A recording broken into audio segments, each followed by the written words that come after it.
pastinya mengajak masyarakat semua untuk ayo kita bersepeda, untuk berjalan kaki. Tadi kita ngerasain sendiri, treknya enak banget. Ya.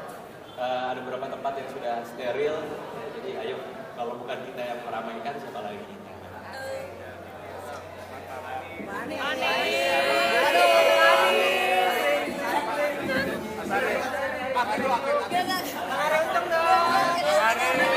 Assalamualaikum.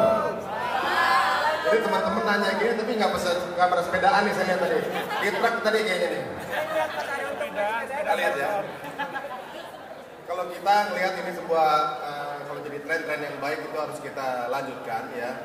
Apalagi banyak sekali kelebihan dalam bersepeda ini. Nama juga bicycle ya kan. Baik itu kebaikan, cycle itu kaki. Jadi kebaikan buat kaki kita juga. Jadi dengan kalau kita bersepeda jadi tren ini banyak hal, sampai kantor bisa lebih sehat, kemudian orangnya juga lebih energik, ditambah mengurangi banyaknya kendaraan bermotor, jadi lebih sehat lah. Mudah-mudahan Jakarta akan mengawali tren yang baik untuk seluruh kota di Indonesia. Amin.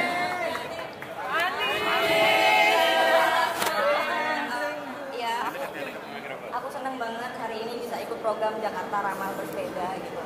Sekali lagi mengingatkan kalau sepeda itu bukan hanya untuk olahraga, tapi adalah sebagai alat transportasi gitu.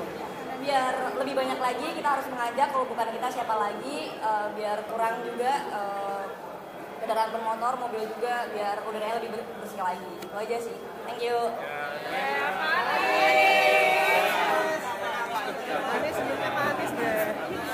Pertama saya ingin terima kasih buat teman-teman semua yang pagi ini sama-sama memulai gerakan Jakarta Ramah Bersepeda. Jadi kita ingin membuat kota kita tercinta ini menjadi kota yang warganya merasakan suasana yang lebih membahagiakan. Bersepeda kita ingin dorong bukan sebagai alat olahraga saja, tapi bersepeda sebagai kegiatan transportasi. Hari ini kita bersepeda sejauh 23 km dari persimpangan Fatmawati TB Simatupang sampai dengan Bundaran HI. Dan boleh tepuk tangan buat semua yang terlibat. Kalau dengar 23 km rasanya jauh, tapi kalau udah dijalani sangat simpel, bukan? Tidak terasa. Tidak terasa. Apalagi kalau jalan bersepedanya santai. Jadi kaki kita adalah alat transportasi yang semua kita miliki. Kita bisa berjalan kaki atau kita bisa bersepeda. Dua-duanya sehat dan dua-duanya tidak menyisakan polusi udara. Karena itu kita membangun jalur-jalur sepeda baik di jalan raya maupun di arena trotoar. Harapannya nanti lebih banyak warga Jakarta yang menggunakan sepeda. Dan kalau kita bersepeda, tadi teman-teman sudah cerita, tentu lebih sehat. Yang kedua, yang kadang-kadang tidak kita rasakan, kalau kita naik mobil, kita berada di dalam ruang tertutup. Kalau bersepeda, kita berada di ruang terbuka, merasakan suasana kota. Apalagi kalau jalan sepanjang Jalan Sudirman, maka gedung-gedung itu menjadi pemandangan tersendiri. Perasaan berada di kota itu tumbuh ketika kita berjalan kaki atau kita bersepeda. Nah, ini yang kita ingin hidupkan lagi di Jakarta. Dan jalur sepeda yang sudah dibuat membutuhkan banyak pengguna.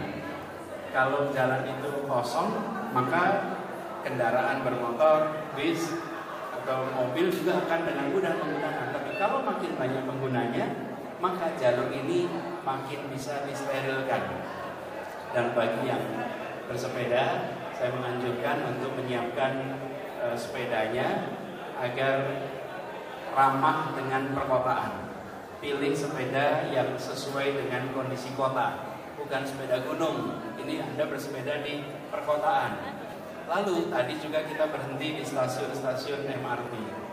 Sekarang stasiun-stasiun MRT di pintu masuk dan keluarnya akan disiapkan tempat parkir sepeda. Jadi boleh tepuk tangan nih buat MRT kita. Jadi buat teman-teman yang menggunakan kendaraan umum bisa menggunakan sepeda, lalu parkir dan pindah ke kendaraan umum. Nantinya kita akan bangun juga di halte-halte sekitar halte-halte Transjakarta, sehingga kita bisa menggunakan sepeda untuk first mile dan last mile dalam menggunakan kendaraan umum. Karena kendaraan umum kita itu tantangannya adalah dari rumah sampai halte dan dari halte sampai tempat kerja. Nah, kalau itu kita gunakan sepeda, maka itu akan jauh lebih efisien, jauh lebih mudah. Irit bensin ya Pak? Dan tentu saja secara biaya jauh lebih murah. Sepeda di stasiun itu akan ada di semua stasiun mulai kapan Pak? Jadi sekarang kita segerakan sebelum akhir tahun 2019 itu semuanya harus sudah memiliki tempat parkir sepeda dan dibangun tempat parkir sepeda yang cukup. Jadi strateginya adalah gradual. Dibangun, ada yang menggunakan lalu dikembangkan lagi. Sehingga nantinya stasiun-stasiun kereta api atau stasiun-stasiun MRT ada tempat dan halte-halte ada tempat parkir yang cukup buat warga. Kalau integrasi jalur sepeda dengan TG sendiri nanti bagaimana ke depannya? Sampai ke halte, karena disitulah sudah integrasi. Karena sesudah itu mereka menumpang menggunakan Transjakarta. Ada beberapa jenis bis Transjakarta yang di depannya ada bike rack. Itu adalah bis-bis dengan lower deck, karena mereka berhenti di pinggir jalan.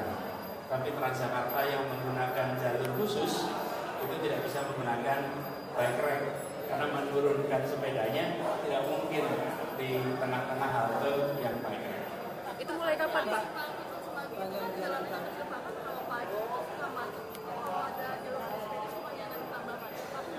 Ya, nanti kita akan atur rekayasanya. Karena sebenarnya kalau sepeda itu lebih fleksibel. Dia bisa melewati rute-rute tidak seperti kendaraan bermotor. Nanti makanya saya menganjurkan kalau mau naik sepeda, lihat Google Map, jangan pakai jalur mobil, nanti jadi jauh. Lihat Google Map-nya, pilih pejalan kaki. Nanti Anda akan dilewatkan jalur-jalur yang lebih mudah.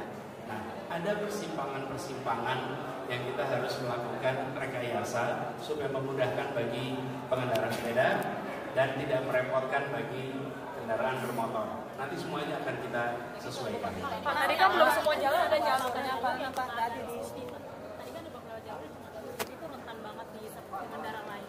Iya, memang ada beda. Pak Kadisub bisa jelaskan. Jadi ada yang warnanya hijau, ada yang hanya garis putih saja, dan itu ada tujuannya masing-masing. Silakan Pak Kadis. Jadi untuk marka solid yang putih, tujuannya itu adalah untuk digunakan untuk menandakan bahwa di jalur tersebut adalah jalur sepeda.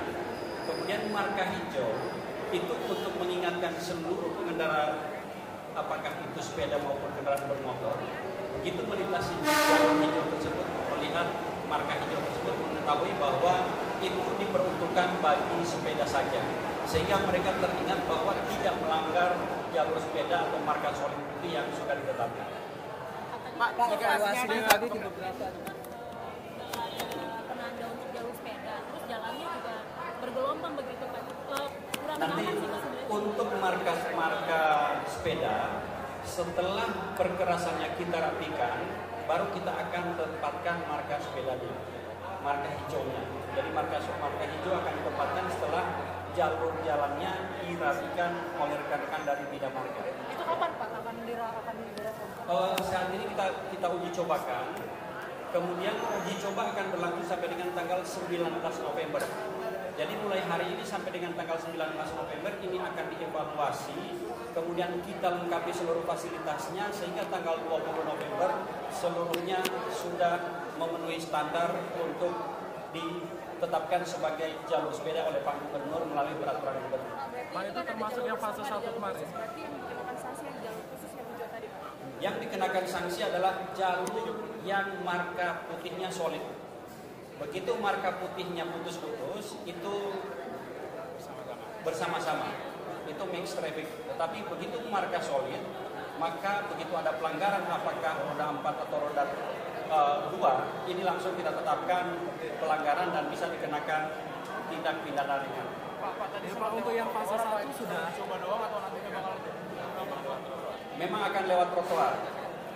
Ya, tujuannya adalah kita ingin memberikan keselamatan, keamanan dan kenyamanan kepada para pengguna sepeda ini, sehingga dalam melakukan aktivitas sepeda menjadi primadona masyarakat dalam melakukan aktivitas sehari-hari. Pak, tapi tadi kan di belum jalan kaki seperti apa? Iya Pak, tadi belum semua trotoar ada jalur sepeda soalnya Pak. Nanti ini kita akan lengkapi. Memang jika kita melihat di trotoar sudah ada tanda-tanda atau tanda pesepeda. Tinggal kita lengkapi dengan marka untuk pembatasnya, apakah dia dilakukan leveling ulang kembali untuk trotoarnya atau cukup kita tetapkan dengan marka untuk pembatasnya. Bang dipisahkan Pak, jalan kaki dengan sepeda. Ya, justru dengan itu dipisahkan otomatis. Maka kita akan melakukan sosialisasi juga kepada pengguna, apakah itu pejalan kaki maupun pesepeda. Pak, lalu evaluasi kemarin coba jalur utama. Jadi kalau teman-teman lihat di Jalan Sudirman, sepeda Jalan Sudirman dan Tamrin sama-sama lebar. Di Jalan Tamrin, sepedanya ada di jalur kendaraan bermotor, disiapkan jalur khusus. Tetapi di Jalan Sudirman, kendaraan sepeda menggunakan jalur trotoar. Dan kalau teman-teman lihat, sudah ada markanya di tiap-tiap ujung jalan, tiap-tiap ujung trotoar.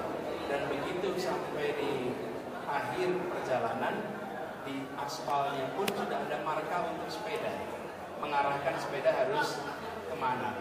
Nah, nantinya biar dilengkapi semua, tapi intinya adalah bersepeda ini harus ditempatkan sebagai alat transportasi yang fasilitasnya digunakan bersama-sama. Jadi bukan satu tempat seperti jalur busway yang steril dari pengguna apapun. Yang steril hanya di lokasi-lokasi yang ditandai khusus. Tapi yang sisa gunakan bersama-sama baik dengan pejalan kaki maupun dengan kendaraan bermotor. Sambil kita mendorong lebih banyak yang menggunakan. Pak, yang ditandai khusus itu kriterianya apa? Yang teknis, silakan Pak.